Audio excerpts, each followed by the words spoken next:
नमस्कार साथियों, मैं हूं पीके साहू। मेरे यूट्यूब चैनल में आप सभी का स्वागत करता हूं। जैसे कि आपको पता है कि 15/9/2020 को शिक्षक भर्ती से रिलेटिव एक नोटिफिकेशन जारी हुआ है। 7 तारीख के आंदोलन के पश्चात एक सप्ताह का रिपोर्ट मांगा गया। एक सप्ताह के अंदर का रिपोर्ट देने की बात कही गई थी शिक्षा विभाग से। तो उसके अंतर्गत जब रिपोर्ट आई है तो उसमें कुछ नियम डाल दिया गया है कि 14,580 पदों के लिए कुछ नियम के आधार पर 14,580 के विभिन्न समूहों को शिक्षकों की नियुक्ति की जाएगी, जिनमें मैंने सुबह सूचना दी थी और काफ़ी लोगों ने कमेंट्स किया है कि ये जो बिंदु है 8 बिंदु, इनकी थोड़ा सा विस्तार से हम चर्चा करें। और मैंने भी कहा था कि थोड़ी सी जानकारी लेकर के मैं आपको बताने का प्रयास करूँगा। तो सभी, मैं जानता हूँ आप सभी को इसके बारे में पता है और कुछ ना कुछ जानकारी आप सभी जानते हो, लेकिन मैं थोड़ी सी जिसको नहीं पता है या डाउट है उसका केवल डाउट क्लियर करने के लिए ये बात बता रहा हूँ। मैं आपसे एक निवेदन है, यदि आप इसके बारे में जानते हो तो आपको वीडियो देखने की कोई ज़रूरत नहीं है, आप वीडियो स्किप कर सकते हैं, क्योंकि आपको यदि जानकारी है इसके बारे में तो वीडियो आपके लिए क्या है, कोई काम का नहीं है। लेकिन जिसको जानकारी नहीं है और थोड़ा सी डाउट है तो थोड़ी सी उसको जानकारी मिल सकती है। मैं केवल डाउट क्लियर करने का प्रयास करूंगा और आप भी अपने तरफ से इस जानकारी को इकट्ठा करने का प्रयास करें। जो मैं बता रहा हूँ उसी के आधार पर न चले, मैं केवल अपने आधार पर जानकारी लेकर के बताने का प्रयास कर रहा हूँ। तो चलिए शुरू करते हैं। सबसे पहले देखो, यहाँ से यहाँ तक का साथियों ये वाला जो बिंदु है ना,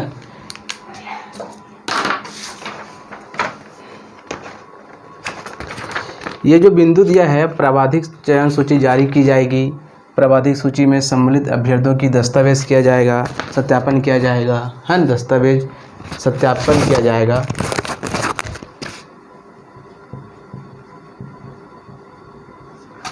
इसमें वही लिखा है, प्रत्येक नियुक्तिकर्ता अधिकारी के द्वारा व्यापम की प्रावीण्य सूची के क्रम में विज्ञापित पदों की संख्या के अनुसार प्रावधानिक चयन सूची जारी की जाएगी। तो ये जो 3 है साथियों, ये जो 3 है ना, वो ऑलरेडी किया जा चुका है। देखो, जो व्यापम के द्वारा जो परीक्षा फल है उसके आधार पर सीट के जो सहायक शिक्षक हो, विज्ञान प्रयोगशाला हो, चाहे व्याख्याता हो, चाहे शिक्षक हो, विभिन्न संवर्गों के लिए व्यापम का जैसे ही रिजल्ट आया है, जो मेरिट सूची जारी की गई है उस सूची के बारे में बोला गया है ये वाला कि की जाएगी। ठीक है, उसके बाद उस सूची के आधार पर जो अभ्यर्थी है उनको दस्तावेज सत्यापन, उसका दस्तावेज सत्यापन किया जाएगा। ठीक है, फिर सत्यापित जैसे होता है उनके लिए जिला चिकित्सा बोर्ड से मेडिकल सर्टिफिकेट के लिए भेजा जाएगा और मेडिकल फिटनेस प्रमाण पत्र जो, और दूसरा क्या है, पुलिस वेरिफिकेशन होगा। मतलब इंटरनल रूप से वो जो संबंधित कैंडिडेट है उनका पुलिस वेरिफिकेशन के लिए उसका भेजा जाएगा। मतलब ये नियम बता रहा है कि पहले जो है मेरिट सूची जारी किया जाएगा, फिर सत्यापन होगा, फिर ये क्रिया होगी। ये आप देख सकते हो, व्याख्याता के लिए, शिक्षक के लिए, सहायक शिक्षक के लिए, जितने भी टीचर है ये दोनों हो चुका है, ये दोनों जारी हो चुका है। और किसी में पात्र सूची भी जारी कर दी गई है, वो सारी क्रियाएं। अब जैसे ये होता है, क्रियाएं होती है, पात्र सूची जारी की जाएगी, पात्र के बाद फिर से सूची जारी की जाती है, कौन कौन से क्या है, किस प्रकार से है। उसके बाद साथियों जैसे ही पात्र क्लियर हो जाएगा, उसके बाद क्या हो जाएगा, मेडिकल फिटनेस के लिए जिला चिकित्सा बोर्ड में आपको भेजे जाएंगे। आप मेडिकल टेस्ट कराएंगे। मेडिकल टेस्ट एक सामान्य टेस्ट होता है जिसमें एक नॉर्मल है, जो हर मतलब जितने भी चयन होता है, जितने भी वैकेंसी निकलती है इसमें सभी में होता है। ठीक है, पुलिस वेरिफिकेशन के लिए खुद विभाग द्वारा भेजा जा सकता है या आपको स्वयं भी जाना पड़ सकता है, ऐसा इसका कोई क्लियर नहीं है। लेकिन जहाँ तक पता है कि पुलिस वेरिफिकेशन के लिए विभाग द्वारा ही भेजी जाती है। ठीक है, तो ये तीनों बिंदु जो है किया जाएगा। तो उसी को 4, 5, 6 में पुनः दर्शाया गया है। देखो, सत्यापन के लिए डाक जो सूची जारी की जाएगी, सत्यापन के लिए बुलाया जाएगा। तो कैसे बुलाया जाएगा, डाक द्वारा सूचना। जैसे सभी को एक लेटर जारी हुआ था, है ना, सत्यापन लेटर जारी हुआ था, उसी को बात किया गया है। तो जिसमें ये बोला गया है कि जैसे आपको लेटर जारी किया जाएगा उसके 20 दिन बाद उस डेट को रखा जाएगा। कहने का अर्थ ये है कि जैसे आज जारी कर दिया, जैसे कि आज डाक द्वारा भेजा गया है, आपके पास पहुंचा है, तो उस डेट का, उस आदेश से, उस क्रमांक से 20 दिन बाद सत्यापन डेट को रखा जाएगा। मतलब 20 दिन का आपको समय मिलेगा पूरी तरह आपको तैयार होने के लिए। यदि आप किसी कारणवश वहाँ नहीं पहुँच पाते हो तो उस डेट को, जब सत्यापन रखा गया था उसके 10 दिन के अंदर लिखित में आपको बताना होगा कि हम नहीं पहुंच पा रहे हैं, कारण से आपको देना होगा, ताकि जो संबंधित जो सत्यापन करता है अधिकारी है वो 10 दिन बाद या 10 दिन के अंदर जो है आपके लिए एक निश्चित तिथि और निर्धारित कर दिया जाए। अब 20 दिन तक नहीं पहुंच पा रहे हो, उसके बाद 10 दिन तक लिखित जानकारी भी नहीं दे रहे हो, तो उसके बाद क्या होगा, आपका सत्यापन नहीं हो पाएगा। तो सत्यापन नहीं हो पाएगा तो लिखित रूप से आपको सूचित की जाएगी और साथ में आपको ये बताया जाएगा कि प्रावधानिक सूची से आपको नाम हटा दिया गया है क्योंकि आप पात्र नहीं हो। ठीक है, क्योंकि आपने सत्यापित किया ही नहीं है। उसके बाद देखो सत्यापन के बाद बोला है ना मेडिकल वाला, तो फिर से मेडिकल सत्यापित अभ्यर्थियों को लिखित सूचना दी जाएगी कि आप फिटनेस चिकित्सा मेडिकल से सर्टिफिकेट, मतलब स्वास्थ्य विभाग से फिटनेस के लिए आप क्या कीजिए, वेरिफिकेशन कराइए, और साथ में पुलिस वेरिफिकेशन के लिए भी। तो ये जो है इसमें साफ लिखा गया है, मैं आपको पढ़ के सुना देता हूँ। 6वां नंबर का है ये, देखिए। जिन अभ्यर्थियों के दस्तावेज का सत्यापन नियमानुसार पूर्ण होगा उन्हें इस बात की लिखित सूचना दी जाएगी कि उनका प्रकरण मेडिकल फिटनेस एवं सेवा पूर्व पुलिस वेरिफिकेशन के लिए भेजा जा रहा है। आपको सूचना दी जाएगी कि इसके लिए भेजा जा रहा है। ये दोनों कार्य पूर्ण होने के पश्चात उनके लिए पृथक से नियुक्ति आदेश जारी किया जाएगा। पत्र में इस बात का भी स्पष्ट रूप से उल्लेख किया जाएगा कि यह पत्र नियुक्ति आदेश नहीं है। मतलब जो आपके लिए लिखित आपको दिया जाएगा कि पुलिस वेरिफिकेशन और जो आपको फिटनेस के लिए जो भेजा जा रहा है वो नियुक्ति आदेश नहीं है, वो केवल फिटनेस के लिए और जो पुलिस वेरिफिकेशन है उसके लिए भेजा जा रहा है, न कि नियुक्ति आदेश है। उसके बाद अलग से नियुक्ति आदेश आपको भेजा जाएगा। जैसे 7वां नंबर में लिखा है, नियुक्ति आदेश तैयार किया जाएगा कब, जब आपका फिटनेस पहुंच जाएगा और पुलिस वेरिफिकेशन सही पाया जाएगा, फिर जाके एक नियुक्ति आदेश जारी किया जाएगा जब दोनों कंप्लीट हो जाता है तब। अब पिछली नियुक्ति की बात किया जाए, जब पहले होता था तो नियुक्ति के बाद जो है फिटनेस भी देना पड़ता था और पुलिस वेरिफिकेशन, लेकिन अब पहले लिख दिया गया है, इसमें पहले बताया गया है, इसलिए पहले बता रहा हूँ। और ज़्यादा तो आप खुद जो है इसके बारे में जानकारी ले सकते हैं, लेकिन इस नियम के आधार पर जो लिखा गया उसी को बता रहा हूँ मैं कि आपको ये दोनों नियुक्ति के पहले देना होगा। ठीक है, अब देखो ये 7वां नंबर नियुक्ति के लिए देखो, नियुक्ति आदेश प्रत्येक अभ्यर्थी के लिए पृथक पृथक भेजा जाएगा। जितने भी पहले क्या होता था कि जैसे कि 10 सीट है तो 10 अभ्यर्थी के लिए एक लिस्ट बना दिया जाता था और वो आदेश कर दिया जाता था कि आपको फलाना समय तक के आपको नियुक्ति मतलब जाके लेना है। लेकिन इस बार इस लिखावट के आधार पर, इस नियम के आधार पर प्रत्येक अभ्यर्थी के लिए एक पृथक पृथक आदेश जारी किया जाए। प्रत्येक के लिए आदेश क्रमांक अलग हुआ, कहने का अर्थ प्रत्येक के लिए पृथक पृथक। और उसके बाद वरिष्ठता व्यापम में जारी प्रावीण्य सूची के आधार पर होगी। कहने का अर्थ है कि आप प्रावीण्य सूची में आपको जो नाम है उसी वरिष्ठता को उठाते हुए क्रमानुसार आपको नियुक्ति दी जाएगी। ऐसा नहीं है कि आप जो है पहले नंबर पे हो, दूसरे नंबर पर, तीसरे नंबर के, तो तीसरे नंबर को पहले दे दिया जाएगा, एक नंबर को पहले नहीं। इसको ही पहले आदेश क्रमांक इसका रहेगा, फिर इसका रहेगा, फिर इसका रहेगा। तो उसी के आधार पर इसकी वरिष्ठता रहेगी कि किसको पहले लेना है, उसकी वरिष्ठता व्यापम में जारी। ठीक है, नियुक्ति आदेश प्रत्येक अभ्यर्थी के लिए वरिष्ठता व्यापम में जारी, जो व्यापम में जारी जो प्रावीण्य सूची है उन्हीं के आधार पर आपकी वरिष्ठता सूची जारी की जाएगी। मतलब उन्हीं को पहले लिया जाएगा कि नियुक्ति किसको पहले देना है, ये व्यापम में जारी वरिष्ठता के आधार पर रहेगी, है ना, नियुक्ति किसको देना है पहले।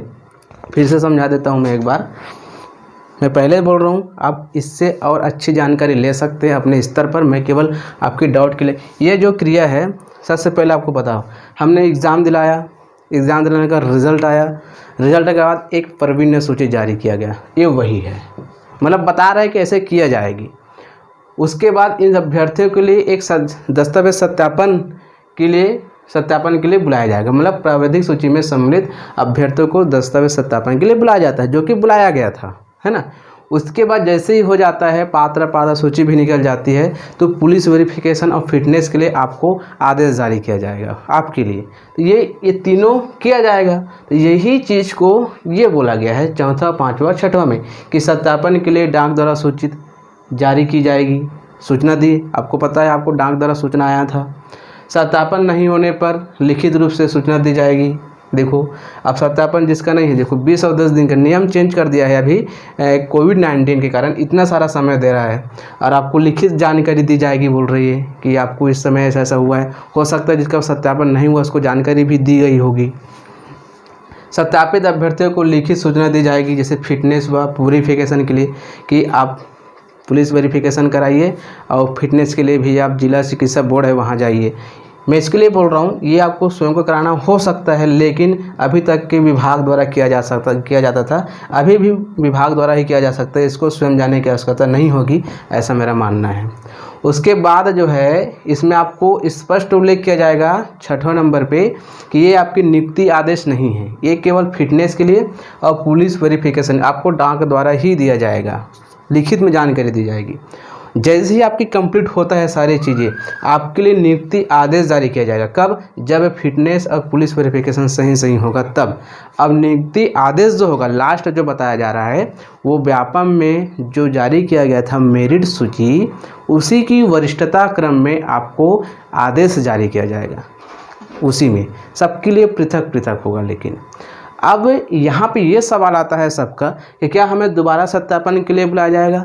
तो साथियों, जिसका सत्यापन हो चुका है उसे कुछ कराने की आवश्यकता नहीं, सत्यापन कराने की आवश्यकता नहीं।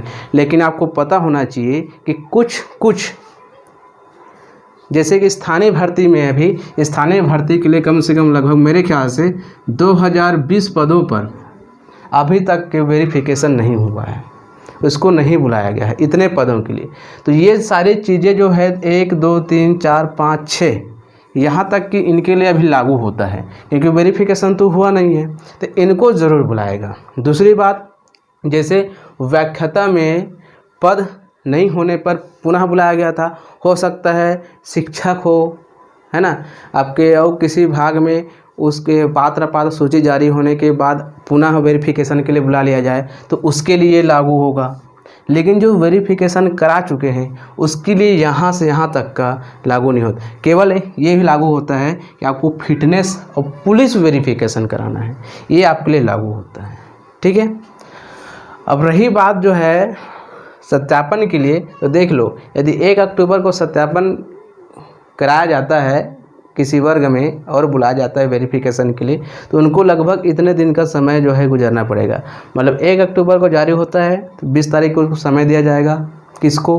वेरिफिकेशन के लिए 10 दिन का एक्स्ट्रा समय दिया जाएगा, मतलब 1 महीने का प्रोसेस गुजरेगा सत्यापन के लिए। यदि पात्र सूची भी जारी करती है तो आपको लगभग अक्टूबर तक के हो जाएगा, पूरा अक्टूबर में कंप्लीट हो जाएगा। पात्र सूची जारी करना, ये करना वो करना, नवंबर तक के सारी कंप्लीट हो जाएगी। नवंबर तक की जितने भी पात्र लिस्ट है, यदि वो लगातार करता है फटाफट, मतलब यदि वो फास्ट काम करता है तब की बात कर रहा हूँ मैं, है ना, नवंबर तक की पूरी की प्रक्रिया हो जाएगी वेरिफिकेशन वगैरह। और जो आपके पात्र अपात्र जो सूची है उनका दावापत्ति जो निराकरण था पूरा नवंबर तक की कंप्लीट हो जाएगी। और जहाँ तक हो सके यहाँ पे मेरिट सूची भी, जो अंतिम सूची जो होता है किसके लिए, वेरिफिकेशन के लिए जो बोला गया ना कि पुलिस वेरिफिकेशन के लिए है, वो नवंबर तक की भेजी जा सकती है और दिसंबर तक के जमा करने के लिए समय भी दिया जा सकता है, ये दिसंबर तक के लिए। अब उसके बाद ये जो नियुक्ति आदेश है ना, ये जो नियुक्ति आदेश तैयार जो किया जाएगा वो फिटनेस के लिए वो लगभग जनवरी तक के जा सकता है, जनवरी और फरवरी तक के जा सकता है सबके लिए, धीरे धीरे करके। तो समझ लीजिए यदि लगातार काम होता रहा और स्कूल खुल भी जाए, है ना, तो मार्च अप्रैल में नियुक्ति मिलने की संभावना है। मार्च अप्रैल में, ऐसा नहीं है कि स्कूल खुल जाए तुरंत नियुक्ति मिल जाए, ये तो संभव नहीं है। शासन अपने नियमानुसार, या कह सकते हो जो चाहता है, जैसा वो नियुक्ति देना चाहता है वो उसी के अनुसार करेगा। इसके अनुसार तो ऐसा लग रहा है कि थोड़ा लेट होगा, क्योंकि इतना सारा प्रोसेस से और गुजरना पड़ेगा और कुछ विभागों में, मतलब संवर्ग में वेरिफिकेशन बचा हुआ है उसके लिए। और है जिसमें लास्ट में बोला गया है ना, इधर ये बोला गया है कि राज्य शासन द्वारा स्कूल खोलने के आदेश जारी के उपरांत ही नियुक्ति दी जाएगी। उसके बाद क्या बोलता है, नियुक्ति आदेश में यह स्पष्ट उल्लेख होगा कि नियुक्ति किसी न्यायालय में लंबित अथवा भविष्य में दायर किसी भी प्रकरण में माननीय न्यायालय द्वारा पारित आदेश के अधीन हो। बिल्कुल सही, यही बात को आपने पूछा था मेरे को बहुत लोगों ने। इसमें ये होता है जैसे वर्तमान के लिए किसी भी चीज़ में यदि आप न्यायालय में क्या कर देते हो, याचिका लगा देते हो, प्रकरण तो चलता रहता है, लेकिन इधर यदि स्टे नहीं लगा है तो इधर कार्य चलता रहता है, और जो याचिका लगाया है वो केस जीत जाता है, तो इधर नियुक्ति भी मिल जाएगी और कुछ उसके याचिका द्वारा वो याचिकाकर्ता जीत जाता है और आपकी नियुक्ति उस याचिकाकर्ता के खिलाफ है, तो उस समय वो प्रकरण जो है न्यायालय के अधीन रहेगी और जैसा आदेश करेगा वैसा इधर करना पड़ेगा। हो सकता है कि नियुक्ति रोक भी दी जाए, मतलब ऐसा मतलब नियम है कि जो न्यायालय के अधीन होता है, स्टे लगा हो तो स्टे लग जाता है, जब आदेश करेगा उसके हिसाब से चलता रहता है। ज़्यादा कुछ बोलने की आवश्यकता नहीं, आप सभी जानते हो। तो साथियों, ये थोड़ी सी जानकारी थी जो आपको देने का प्रयास मैंने किया, है ना। एक बार विस्तार से बता देता हूँ थोड़ी सी जानकारी। मेरिट सूची जारी की जाती है, जैसे आप लोगों का हुआ था, सभी का हुआ था, ये वही लिखा गया है। फिर सत्यापन के लिए बुलाया जाता है, ये सत्यापन के लिए डाक द्वारा आपको सूचना दी जाती है कि फलाना दिन आपका सत्यापन होने वाला है, वो भी यहाँ पे लिखा गया है। हमारा जो सत्यापन हो चुका है वो इतना है कि अभी वर्तमान में पुलिस वेरिफिकेशन, फिटनेस ये बचा है, लेकिन कब, जब पात्र अपात्र सूची जारी करेगी, दावापत्ती होगा, तब जाके पुलिस वेरिफिकेशन और जो फिटनेस वाला वो होगा। तो बीच में अभी उसका पात्र के बारे में यहाँ लिखा नहीं गया है, लेकिन वही है ये, ठीक है। तो आई होप आपको समझ में आ गया होगा। जितना मुझे जानकारी मेरे में था मैंने देने का प्रयास किया, अब अपने तरीक़ा से इसको और जानने का प्रयास करें। Thank you.